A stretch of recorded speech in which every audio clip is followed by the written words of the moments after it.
Hello and welcome back to the Green Workbench. We are going to build a portable makeup case or box. Just doing it out of pine. These are 1x6s. I got at a local box store. So in reality they're 5.5 by about 3/4. I never trust wood from a big box store. It's always warped. So first step is to plane it down to the thickness I want to use. So to help with that, I've set up my dado blade, and this is the 5/8 inch dado that I'm going to use. So as I'm running these through the planer, I have a kind of a guide of where I want to stop thickness wise. So I've got 3 of these boards, and I'll run them all through together so they all end up being the exact same thickness. And as I'm going, I'll test them against my test piece here. Alright, so that was fun. See all these dark streaks here? That's what happens when you buy pine at the big box store. It's still so wet that these knots, that's sap from these knots, which my planer didn't like. I'll have to run some real dry wood through the planer to get it off the blades. Anyway, my test dado fits perfectly, so I'm at the right thickness. Now I'm going to run all the edges through a joiner so that they're nice and square as well. So set up my boards. You can still see there's a warp to it, so be careful when we're gluing it. Measured out my approximate lengths. Basically, the boards are going to be going this direction, be too high for the box. It'll be 16 inches in the front and back, 12 inches on the side. So I measured 16s and 12s. And then drew my lines for my biscuits. And they don't have to necessarily be an exact amount in from the edges of your sides. You just want to make sure they're not, when you cut your sides, you're not actually cutting into a biscuit. So we'll set up the biscuit joiner, and everywhere we have a line on both boards, we'll cut a biscuit. Biscuits are cut. I'm using number 10. So we'll go ahead and glue and clamp. Alright, we are clamped up, so we'll let that dry overnight, and then we'll be ready to start cutting our pieces. Alright, I've got it glued together. Now I'm going to start cutting my lengths. So my 2 16 inches for the front and back, and the 2 12 inches for the sides, and then I've got to glue up for the top and bottom. Alright, so we got all the sides glued, and the bottom and top glued, and then for the sides and ends we went around and dadoed around. You'll notice I have a lip here. That's one way to do it. I'll show you in a second. But essentially, now that we've got that done, we can dry fit our box. Make sure you dry fit it and make sure it's all square and fits. And label it. Label your corners so you put it back together the way it fits. So now I'm going to have a couple of sliding panels inside the box. So I'm going to go ahead and measure down and dado the inside of these, because when I glue it together I have to glue the panels, or I have to glue it together with the panels in place, because you won't be able to put them in afterwards because they're going to slide in this dado. So I'm going to have 2 channels there. So what I was talking about, how I had that little lip on my dado blade, so I essentially got the fence as close as possible, and it's an aluminum fence, so I didn't want the blade cutting into it. So that's one way to do it. The better way to do it is to actually put a board. This is just an example. Create a board side of the fence so that you can put your dado blade right up against the board and it'll cut a little bit into it, but it won't hurt your blade and it won't hurt the board, and you'll know you have a nice tight cut on the edge. So that's probably the better way to do it.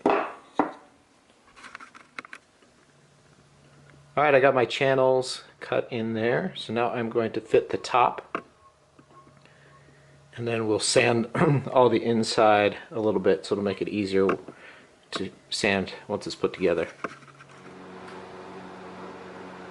Alright, I sanded the inside, cut my channels, and then cut my sliding shelves here.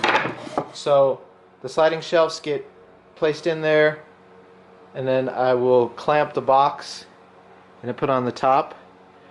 Make sure everything fits, and then I'm going to glue it up as one enclosed box. Alright, my box is all glued up. Now I need to cut the lid. So I'm going to cut the lid at 2 inches and basically just rip it on the table saw. Just turn it around in each end.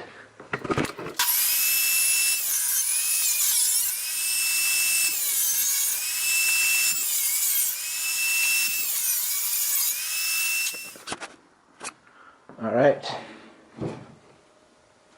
get the box, get the lid,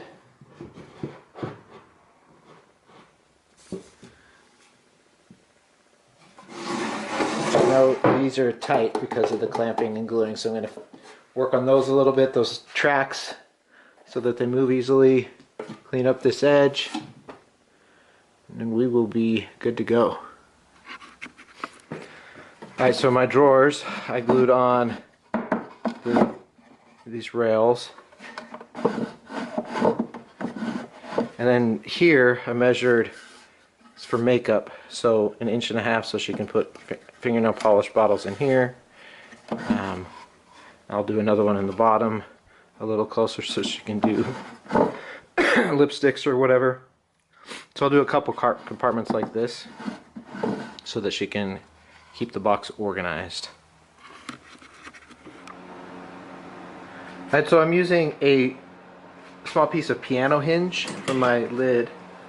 So I took a board, clamped it here so it's flush, and then I took you can use a router or a Dremel if you have a Dremel with a base, and I routed that out.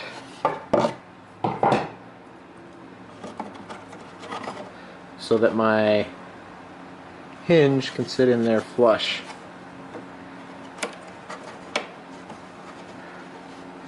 Okay. And you want it so that it's flush when you fold it, so that your lid will sit flat.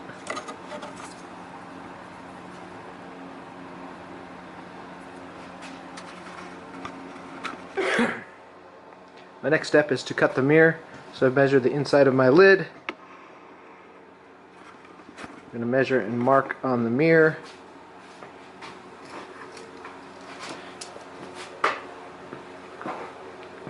And then with a straight edge and a glass cutter, you score it and then pop it, and it should just pop in a nice clean cut.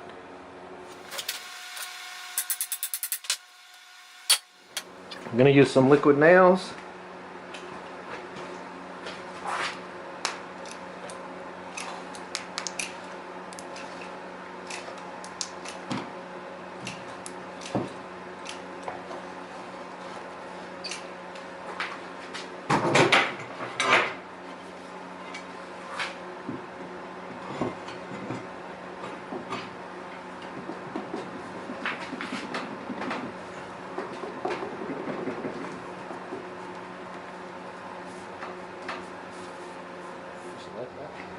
Alright, so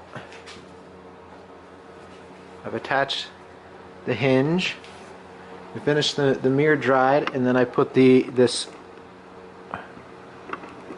quarter round all the way around it just to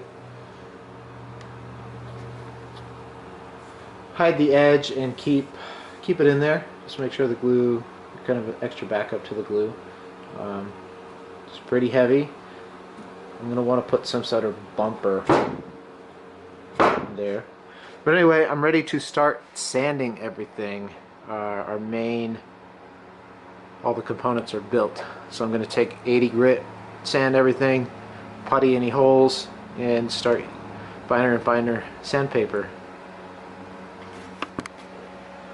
Alright.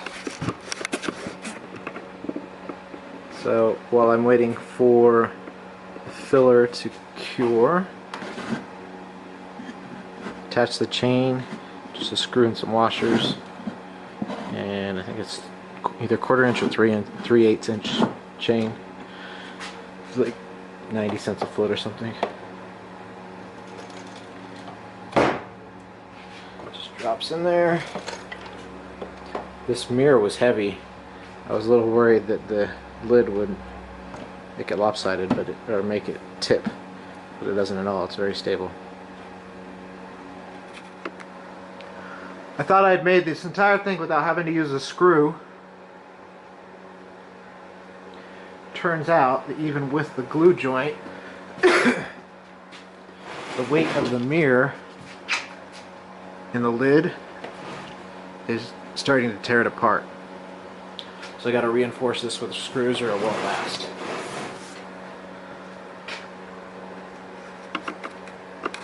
So, I mean, that's not bad.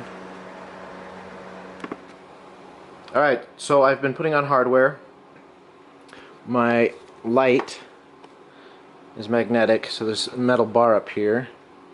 It's actually motion sensitive, so when you open it, once you take this black piece off, when you open it, it should turn on. And it is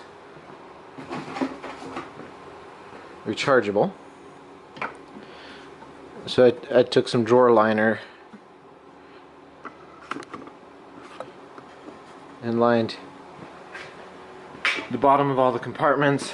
I also went to a dollar store and got a bunch of containers.